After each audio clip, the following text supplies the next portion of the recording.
Kasih karunia dan damai sejahtera Allah Bapa kita dan anaknya Tuhan Yesus Kristus menyertai saudara. Amin. Shalom saudaraku yang terkasih, di dalam nama Tuhan Yesus Kristus senang bisa menyapa saudara di tempat saudara berada hari ini. Dalam dimensi yang berbeda, tetapi dalam dunia yang sama. Sebagai insan yang diciptakan untuk Tuhan, sebelum melakukan rangkaian aktivitas kita pada hari ini, marilah kita mengawalinya dengan mendengarkan firman Tuhan. Shalom, selamat pagi buat kita semua. Sebelum kita melakukan rangkaian aktivitas kita, marilah kita terlebih dahulu mendengarkan firman Tuhan. Renungan untuk kita hari ini yang diambil dari Ibrani 12 ayat 14. Inilah isinya. Berusahalah hidup damai dengan semua orang dan kejarlah kekudusan, sebab tanpa kekudusan tidak seorang pun akan melihat Tuhan. Amin. Saudaraku yang terkasih, damai adalah hal yang kita harus kejar dan lakukan dalam dunia ini. Mengapa kita harus berdamai? Bukankah hal itu sangat menyedihkan? Saudara berpikir demikian karena saudara adalah manusia yang hanya memikirkan perkara dunia. Lihatlah, bukankah ada konflik batin di dalam Allah?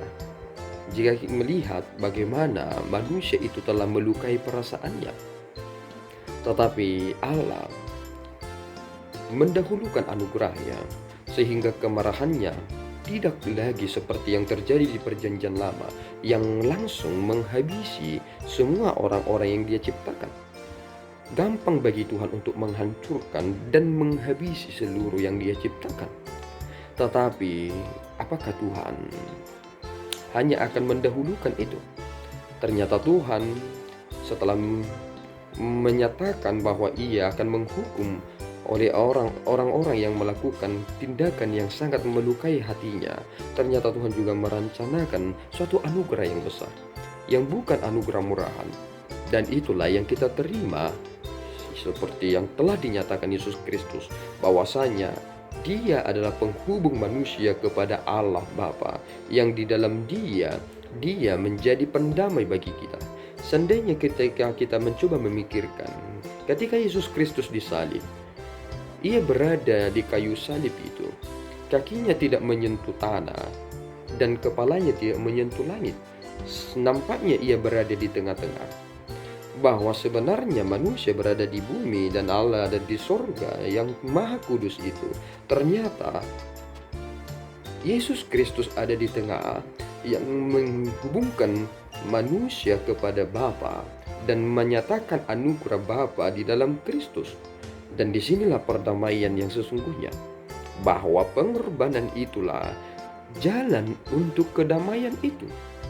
Dan itulah yang diberikan oleh Yesus Kristus. Itu mengapa kita harus berusaha hidup damai dengan semua orang. Tetapi ada satu hal yang juga serta-merta harus kita kerjakan adalah kekudusan. Mengapa demikian? Banyak orang hanya memahami tentang doktrin, tentang kekristenan dalam iman, tetapi sama sekali mereka tidak menjaga kekudusannya. Mereka tidak bisa menjaga apa yang mereka harus ucapkan, apa yang mereka harus katakan, dan apa yang mereka dengarkan. Itu yang langsung mereka sampaikan tanpa memilah-milah, tanpa melihat di mana bagian kebenarannya dan menghilangkan di mana bagian yang tidak benar. Dan itulah yang terjadi pada belakangan ini.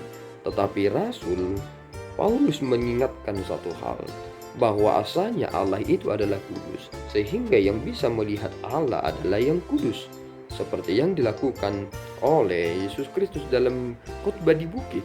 Dan inilah yang sebenarnya kita kejar, bahwa kita harus mengejar kekudusan itu juga, karena itulah yang dituntut Tuhan dari diri saudara.